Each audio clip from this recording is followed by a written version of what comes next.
जय माँ काली। हम सभी पर माँ की कृपा हमेशा बनी रहे। मैंने अपने जीवन में जो कुछ भी किया बचपन से लेकर अब तक, उसका अगर मैं विवरण देने लग जाऊं तो मेरा जीवन पूरी तरह से एक्सपेरिमेंट में ही बीता। जितना भी जीवन अभी तक बीता है, मैंने बचपन से लेकर अब तक हर चीज़ का एक्सपेरिमेंट किया है। चाहे वो मंत्र हो, चाहे वो साधना हो, कर्म हो, हर एक चीज़ का। लोग मुझसे पूछते हैं कि आपको कौन सी सिद्धियां मिली हैं। मैं आपको क्या बताऊं, आपको किस बात पर विश्वास होगा।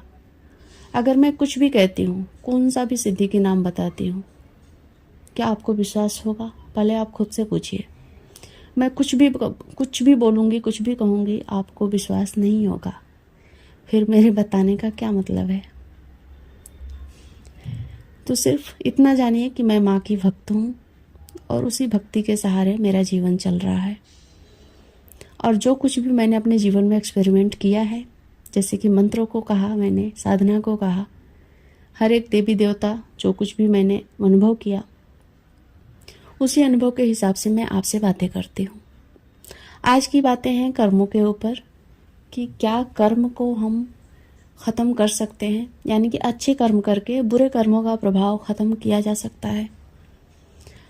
और जब भी कोई इंसान भक्ति मार्ग में आता है तो सबसे पहले उसके मन में यही प्रश्न आता है। सबसे पहले वो अपने कर्मों के ऊपर चिंतन करता है। कई बार लोग बहुत बुरे कर्म किए होते हैं तो फिर उनके मन में ये आता है कि हमने तो बहुत बुरे कर्म किए हैं, चलो अब भक्ति में आते हैं और भक्ति करते हैं, नाम जप करते हैं, मंत्र जप करते हैं, हमारे जो बुरे कर्म हैं वो ख़त्म हो जाएंगे, कट जाएंगे। या फिर कुछ लोग होते हैं जो कि अपने जीवन में बहुत परेशान हैं, बहुत स्ट्रगल चल रहा है, बीमारियां हैं, तकलीफ़ें हैं, तो वो सोचते हैं कि शायद, यानी कि उन्होंने इस जन्म में कुछ भी नहीं ऐसा बुरा किया कि उनको ये तकलीफ़ें मिलनी चाहिए। फिर उनके मन में ये भाव आता है कि ज़रूर हमने पिछले जन्म में बुरे कर्म किए होंगे जिसका ये फल मिल रहा है हमें। तो भी वो भक्ति करके अपना जो उस कर्म का जो फल है उसको कम करने की कोशिश करते हैं। तो देखिए, शास्त्रों में इसका बहुत ही अच्छे से विधान बताया गया है, विवरण दिया गया है। कर्मों के ऊपर ही तो पूरा गीता जी है, जो कि श्री कृष्ण जी के श्रीमुख से निकला है। तो किसी भी कर्म को, चाहे वो कितना भी बुरा कर्म हो, कितना भी अच्छा कर्म हो, उसके परिणाम को टाला नहीं जा सकता। हाँ, उसके प्रभाव को कम किया जा सकता है, पर उसको पूरी तरीके से ख़त्म नहीं किया जा सकता। आपने देखा होगा जो बहुत बुरे एक्टर हैं, यानी कि बुरे नहीं बोलूँगी मैं, उन्होंने अपने जीवन में कुछ बुरा कर दिया, उनके ऊपर कोर्ट केस चला, जेल गए, जो कुछ भी किया, तो अब वो कुछ न कुछ एनजीओ को मदद करते हैं, कुछ ऐसे काम करते हैं जिससे कि लोगों की ब्लेसिंग है उन्हें मिले।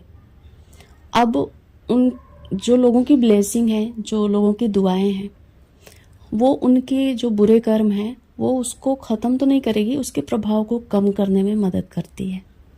उसी तरीके से जब आप किसी ज्योतिषी वगैरह से मिलते हैं, अपने ग्रह नक्षत्र की बात करते हैं, अपनी राशियों के ऊपर बात करते हैं, तो वो बताते हैं कि आपके ऊपर 7.5 चल रही है, शनि की ढैया चल रही है, आप कुत्ते को रोटी खिलाओ।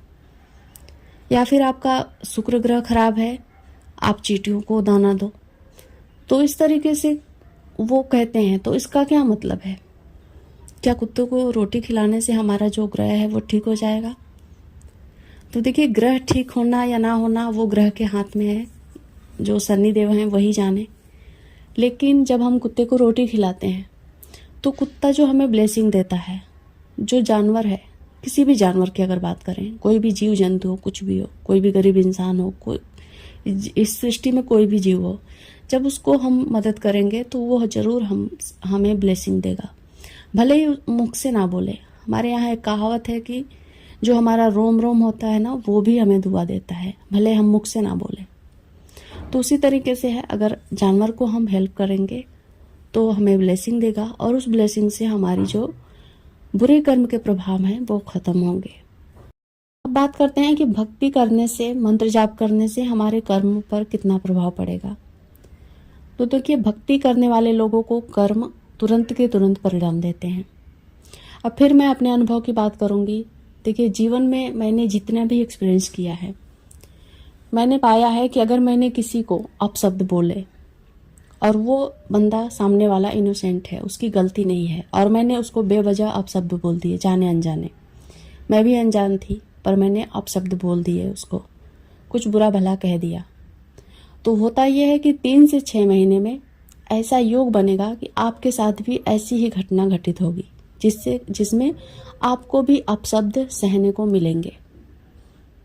तो इस तरीके से जो कर्म होते हैं वो काम करना शुरू कर देते हैं। यानी कि जो ईश्वर हैं, आपको आपके कर्म संचित नहीं करवाते हैं, आपके कर्मों का तुरंत परिणाम भोगने को मिलता है जब भी कोई भी व्यक्ति भक्ति मार्ग में उतरता है।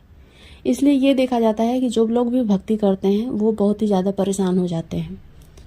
किसी ने साधना उठाई, मंत्र जाप चालू किया और उसके जीवन में एकाएक बीमारियों का, तकलीफ़ों का सैलाब उमड़ आया, तो बस यही कारण होता है। उनके जो पुराने कर्म हैं वो भी और आज के कर्म हैं वो भी तुरंत के तुरंत ख़त्म होते जाते हैं, क्योंकि उनको ईश्वर चाहते हैं कि वो पूरी तरीके से शुद्ध हो जाएं। उनके कर्म इकट्ठे ही ना हों ताकि उनको पुनर्जन्म में वो चीज़ें भुगतनी पड़े। तो ये चीज़ें होती हैं भक्ति करने वालों के साथ।